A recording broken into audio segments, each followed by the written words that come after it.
Bonjour à tous et bienvenue dans Audace, le podcast du groupe Odyssée, podcast dans lequel on rencontre des entrepreneurs inspirants qui ont fait des rencontres inspirantes. Et aujourd'hui, j'ai le plaisir de recevoir Ali Chamas. Bonjour Ali. Bonjour Sylvain. Écoute, c'est un plaisir de te recevoir dans l'émission. Aujourd'hui, on va revenir sur ton parcours, comprendre un peu toutes les étapes que tu as traversées pour en arriver là où tu es aujourd'hui, c'est-à-dire chargé d'affaires dans la banque assurance. Bien. Pour commencer, je te propose que tu nous parles un peu de ton arrivée en France, puisque nos auditeurs l'auront peut-être remarqué, tu as un accent car tu es d'origine libanaise. Oui, je suis originaire du Liban, je suis arrivé à 19 ans pour faire mes études en France. J'étais sur un parcours plus pour partir pour être astronaute à la base. Ah ouais, astronaute carrément. Attends, wow, ne va pas trop vite. Tu voulais être astronaute, donc tu arrives en 2004 en France et tu te dis, je vais faire les études qu'il faut pour ensuite dans l'espace. Alors, je suis parti dans mes études. J'ai fait 2 ans et demi dans le parcours licence physique, pour après avec l'option astronomie. Malheureusement, c'était pas quelque chose qui me convenait vraiment. Pourquoi ? Parce que quand tu arrives en France en tant que Libanais, tes parents ils t'envoient pour être soit médecin, soit ingénieur. Ouais. C'était pas du tout ce que je cherchais. Du coup, je me suis orienté sur autre chose. On va dire que je me suis fait un petit bilan de compétences individuelles. Ouais. Et j'ai trouvé que je cherchais quelque chose de plus dans la relation commerciale. Le côté humain, quoi. Tout à fait. Et du coup, je devais faire un BTS MUC. Management des unités commerciales. Voilà, merci. J'ai trouvé une alternance en banque, BTS banque.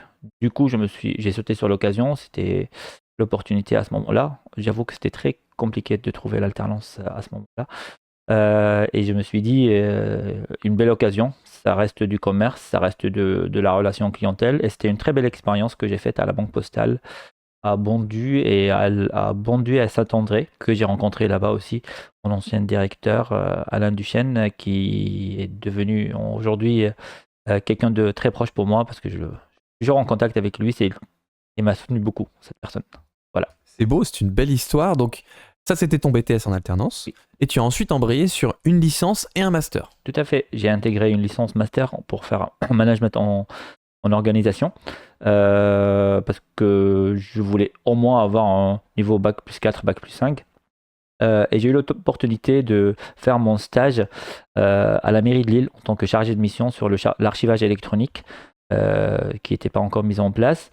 J'ai intégré la DSI à la mairie de Lille et j'ai fait ce parcours, j'ai fait ce stage qui était aussi enrichissant. Encore, j'ai rencontré aussi là-bas une très belle personne, Sébastien Demonte, qui était mon directeur à la DSI, à la mairie de Lille. Et en parallèle, du coup, une vie associative, c'est ça ? Une vie associative, j'étais aussi vice-président de l'association des Libanais dans le Nord, dans l'île. C'était pour tout ce qui est échange culturel. J'ai intégré aussi une association à distance dans mon village au Liban. Aussi, c'était pour promettre la culture et les valeurs de là-bas. Un peu d'humanitaire aussi.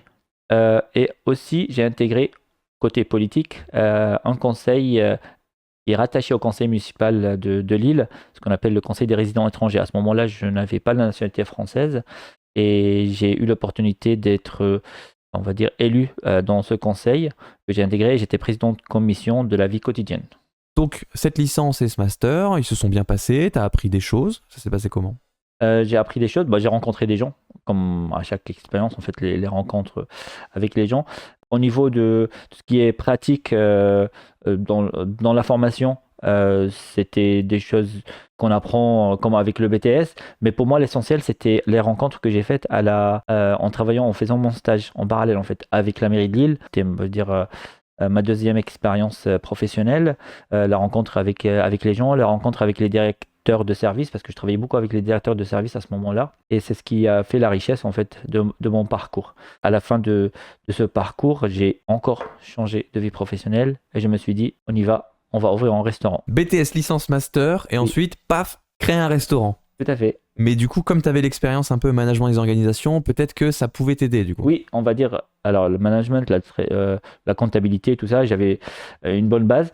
Et derrière, j'avais aussi beaucoup de connaissances de Libanais toujours, qui sont ici à Lille, qui ont des commerces. Et beaucoup de personnes qui m'ont inspiré en fait, parce que je voulais être indépendant, je voulais ouvrir quelque chose pour moi. Ouais, c'était important pour toi d'avoir cette Bien sûr. responsabilité où c'est Tout à toi fait. le capitaine du Tout à bateau. fait, oui. Avoir personne en fait derrière le dos ni dit fais ça, fais pas ça. Pas que, hein, mais bien sûr c'est parce que j'aime bien me lancer. J'avais envie de faire quelque chose autre que ce que je fais d'habitude. Voilà, la routine, j'en avais un peu marre. Ouais. Et je me suis lancé dans la restauration. Je ne sais pas cuisiner, mais c'était une très belle expérience. J'ai retenu beaucoup de choses dedans. J'ai fait beaucoup de rencontres, encore une fois. Moi et mon épouse, en fait, on a lancé le restaurant de A à Z, entre les travaux, entre le lancement. Le premier jour, j'ai eu 25 couverts, sans publicité, sans rien. C'est juste avec les gens qui passaient, qui nous voyaient faire des travaux et qui sont demandés, ah, on va venir découvrir le jour de l'ouverture. Voilà. Ouais. Pour moi, c'était un bon démarrage. Comme j'ai expliqué aussi, j'ai fait une belle rencontre là-bas. Il y a des gens qui sont venus ouvrir un bar juste à côté de mon restaurant. Ouais. Et je suis arrivé ce jour dans le bar quand ils étaient en travaux aussi. Et j'ai demandé, qu'est-ce que vous souhaitez boire? Les gens, ils m'ont regardé comme ça et ils ont dit, ah, monsieur, il nous demande qu'est-ce qu'on veut boire, alors qu'on est censé être des concurrents pour lui. Ouais. Mais moi, c'est mon Étonnant. sang. Pas du tout. Étonnant peut-être pour eux, mais pour moi, en fait, c'était quelque chose de très naturel. Et aujourd'hui, ces personnes-là sont des amis. Ça fait depuis 2013 qu'on se connaît. Nous avons fait beaucoup de services ensemble. On a fait beaucoup de choses ensemble, là, entre la braderie de Lille, tout ça. Des soirées aussi entre mon bar, leur bar, mon restaurant.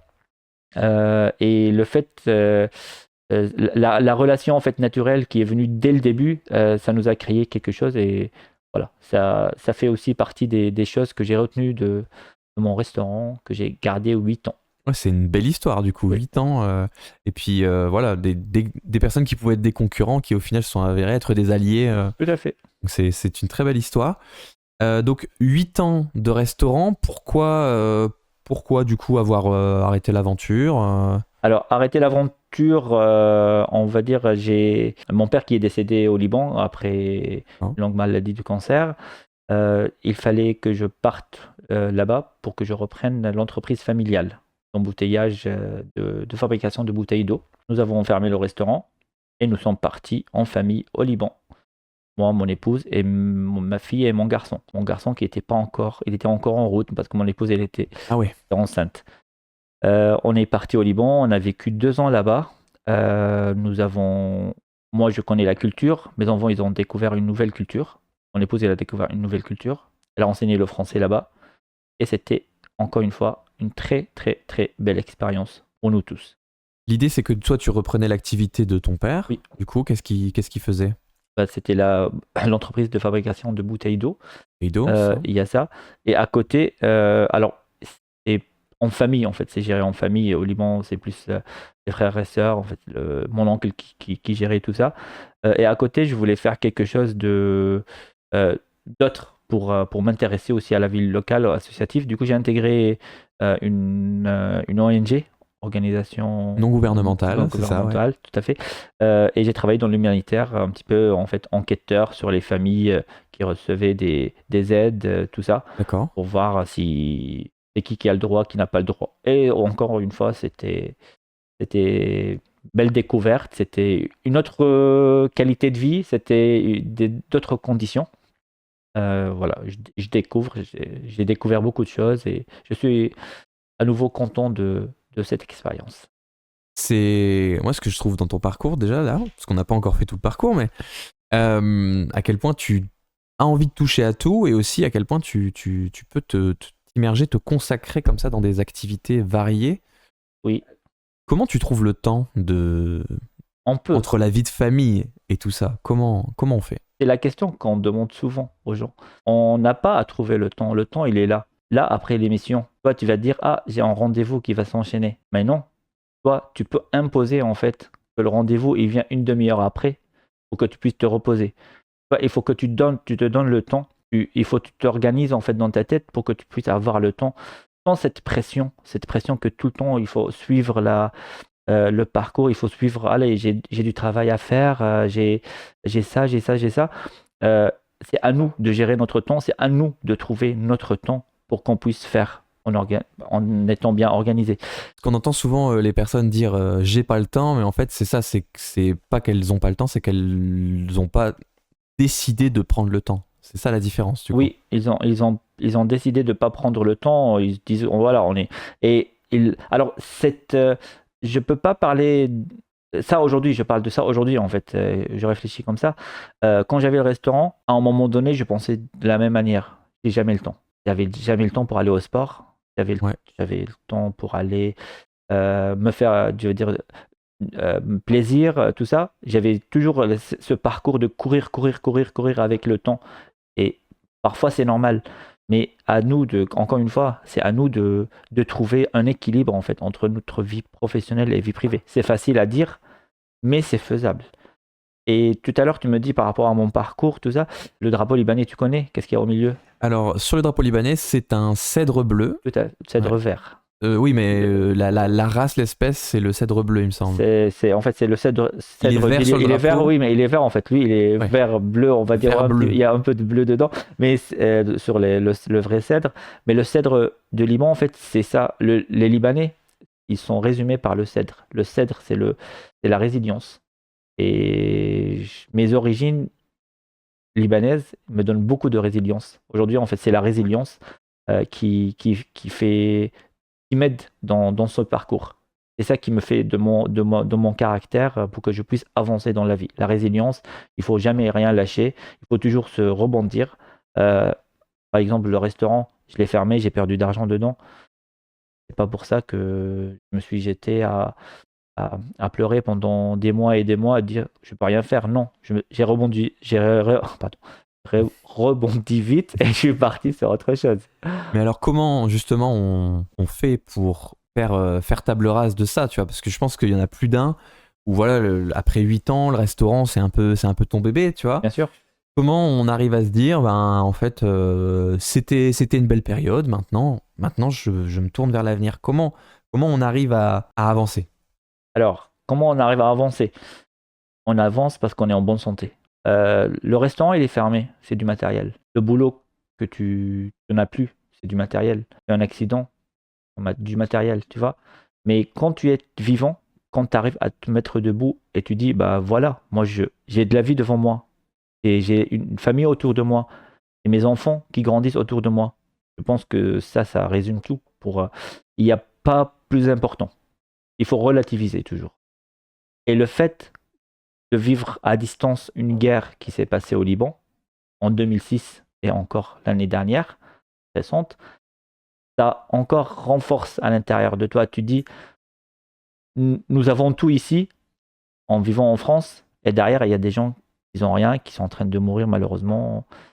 Voilà. Et il y a apprendre à laisser en fait dans la vie. Donc le fait d'avoir cette vie qui est à la fois Double entre la culture. France et cette double culture, voilà, entre la France et le Liban, toi, ça te permet de prendre de la hauteur, en fait. Bien sûr. C'est ça. Tout à fait. Relativiser. Et quand tu vois des personnes qui, elles, justement, n'arrivent pas à voir plus loin que leurs problèmes, toi, est-ce que parfois tu apportes des conseils, ou comment tu vois, si dans ton entourage, justement, un jour, tu as quelqu'un qui n'arrive pas à relativiser, qu'est-ce que tu pourrais lui dire?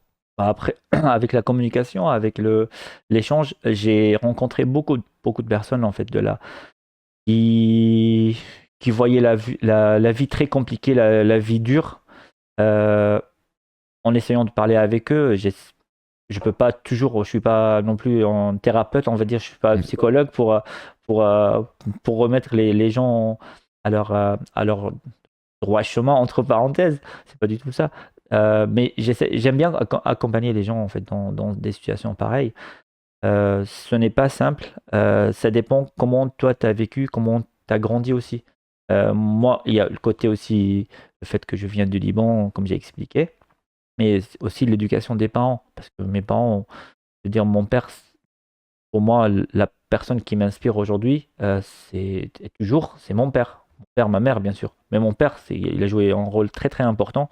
Et c'est lui qui a travaillé toute sa vie, qui disait rien, qui avait toujours il prenait tout sur lui pour que nous, on ne sent rien, qu'on soit bien, qu'on puisse grandir. Ça, j'ai appris en fait de lui cette force de caractère aujourd'hui. D'accord. Donc en fait, toi, qui a aujourd'hui 3 enfants, tu Oui. m'avais expliqué, tu penses incarner cette continuité par rapport à tes parents, voilà. Est-ce que tu penses avoir cette posture justement du pilier dans la famille, de celui sur qui on peut compter peut-être?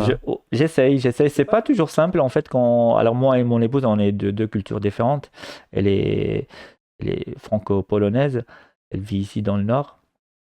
Elle est née ici. Du coup, voilà, nous avons pas peut-être toujours la même. Il y a personne qui a raison, hein. Chacun il a sa manière de voir les choses. Par rapport aux enfants, oui, j'essaye.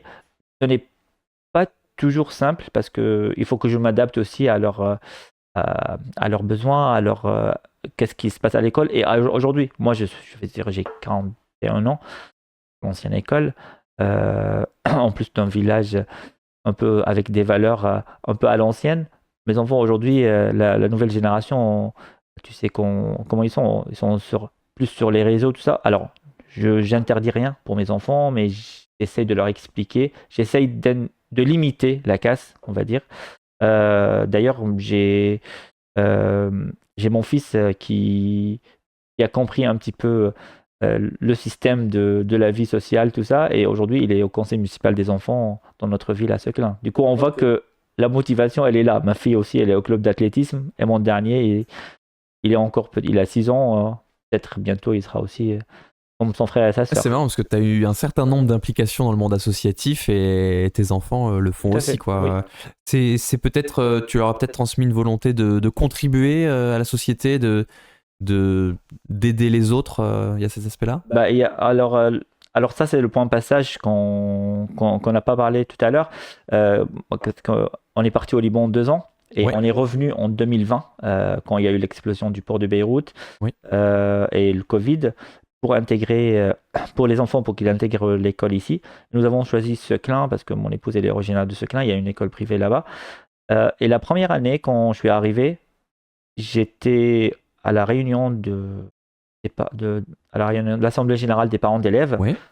Et je me suis présenté le premier mois à mon arrivée à Seclin, en fait, pour être membre de ce conseil. Et ce qui était le cas. La deuxième année, j'ai intégré le bureau, je suis trésorier. Aujourd'hui, je suis vice-président, ça fait 5 ans. Du coup, les enfants, quand ils ont vu comment je suis intégré tout de suite dans une ville que je connaissais pas du tout. Je connais personne en fait dans la ville en 2020. Aujourd'hui, je connais un peu plus que la moitié. Les enfants, c'est important pour eux. Ils voient en fait les parents qui sont engagés. En plus, nous sommes engagés aussi dans le club d'athlétisme. Mon épouse, elle est au bureau là-bas. Ouais. Et d'autres associations, le Lions Club de Seclin, le groupe Odyssée de Seclin. Ouais. Très, très beau groupe. Et les enfants qui voient ça, ils grandissent et ça leur donne envie aussi. Et voilà, du coup, ce sont les parents aussi qui doivent Montrer l'exemple. montrer en fait. l'exemple à leurs enfants. C'est intéressant parce que en fait, tu montres aussi que c'est bien de pas être seulement spectateur de la vie Tout à et fait. il faut apporter de l'aide, apporter aussi son point de vue, faire évoluer les choses dans le bon sens. J'imagine que voilà, être impliqué avec les parents d'élèves, ça permet aussi de solutionner certains problèmes. Et puis le fait d'être impliqué, tu peux suivre en direct ce qui se passe dans l'école. Tout à fait. Là où certains parents ne savent pas vraiment ce qui se passe. Une fois que les enfants sont à l'école, ils ne savent pas ce qui se passe. Donc, Bah nous, on est le relais aussi entre les parents et l'école. On essaie de faire beaucoup de choses. Déjà, que ça se passe bien pour nos enfants, pour qu'ils s'amusent entre la kermesse, le village de Noël, le plus beau village de Noël dans le Nord, c'est chez nous Ah à ouais. l'école. Et beaucoup, beaucoup d'autres choses aussi. On travaille beaucoup sur le harcèlement scolaire, sur la végétalisation de la cour de l'école. Voilà. Je ne vais pas parler des projets aujourd'hui, je ne vais pas parler des projets de l'école, mais oui, ça fait partie aussi de l'exemple en fait à donner. Et le plus important aussi, c'est être spectateur de ce que tu disais. Hein, oui, de pas être spectateur, Oui. mais d'être acteur du C'est ça, coup. pardon. Du coup, d'être acteur, avec mon accent libanais toujours, d'être acteur, c'est très important. Parce qu'aujourd'hui, alors, je vais parler d'un truc un sujet un peu qui fâche. Quand on vient de l'étranger, en France, et on dit ah, les gens ils nous aiment pas, ou je suis cash moi. Vas-y.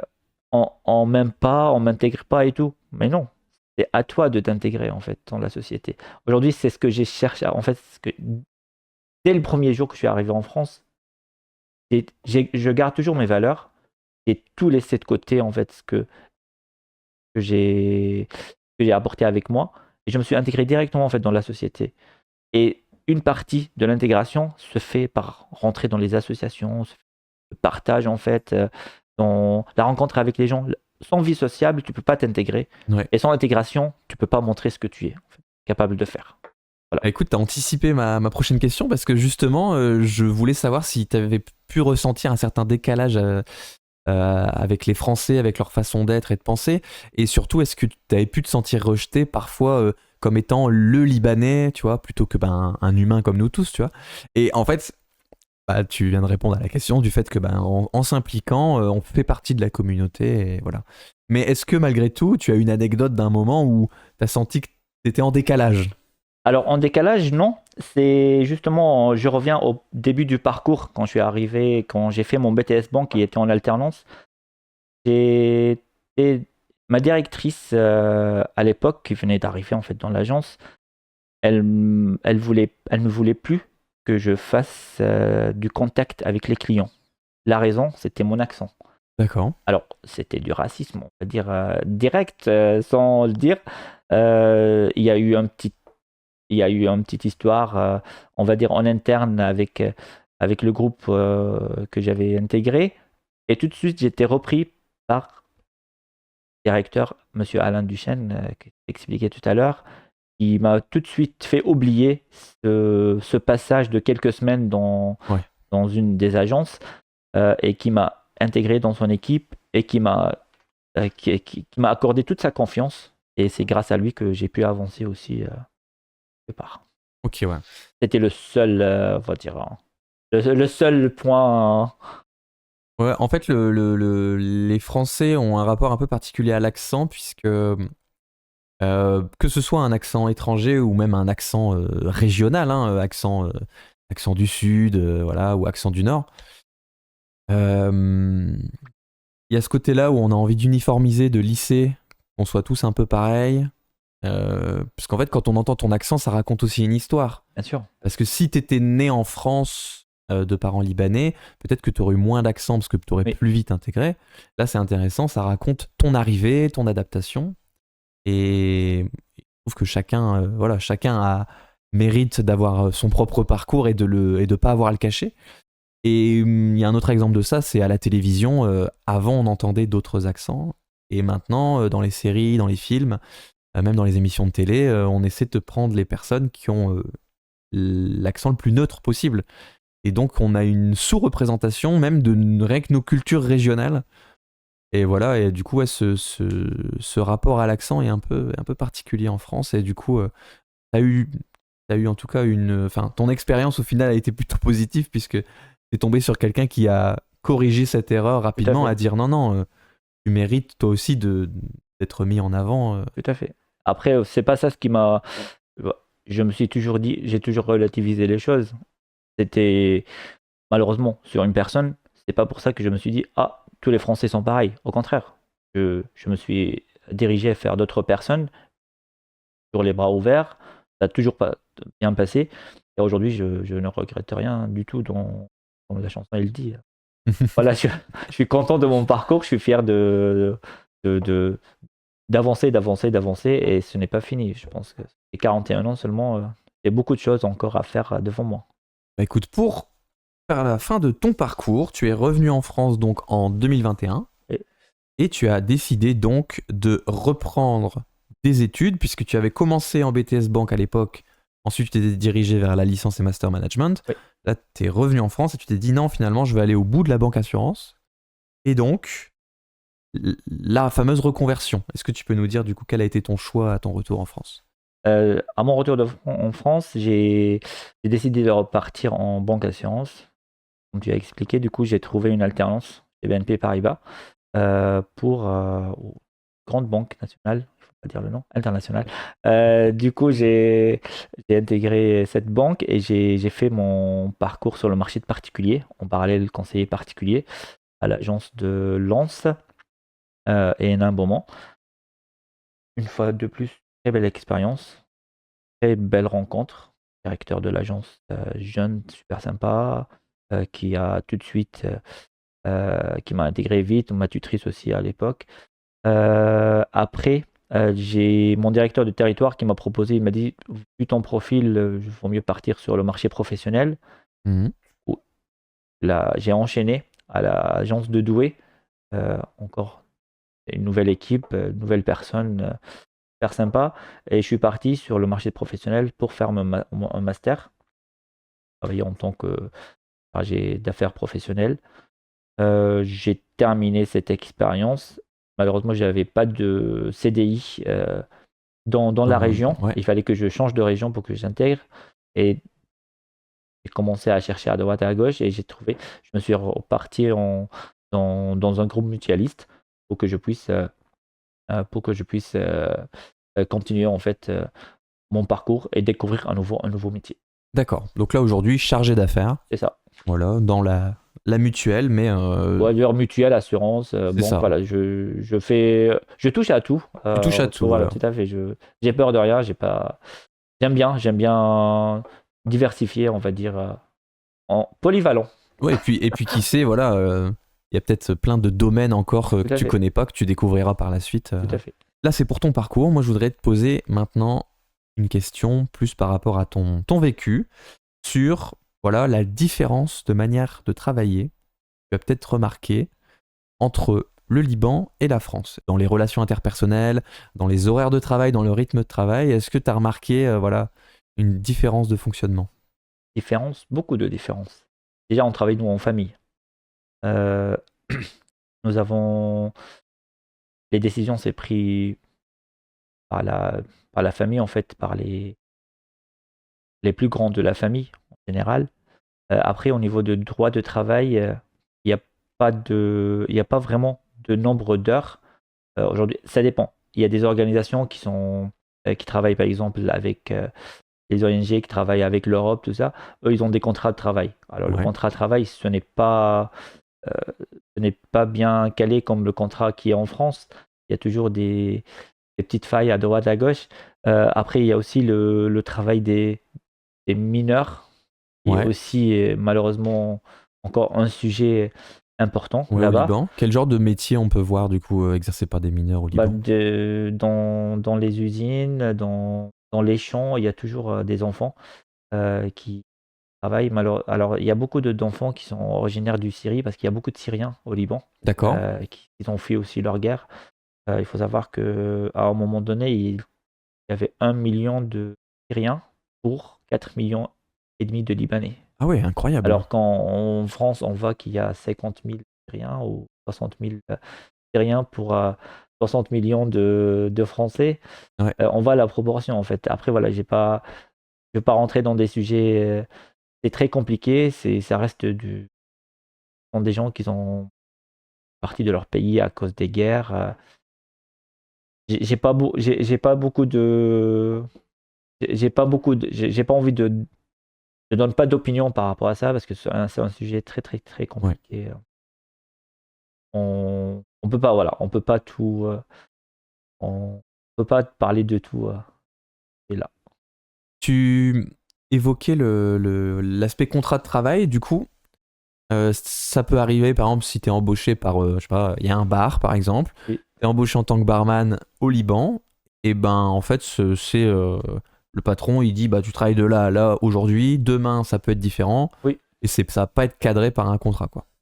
Oui, c'est un peu à l'ancienne, on va dire. C'est à l'ancienne, Tout à quoi. fait. C'est à l'ancienne. Toi, avant d'arriver en France, donc avant tes 19 ans, est-ce que tu as pu éventuellement faire des petits jobs au Liban ou non, tu Pas du tout. as pu échapper à ça?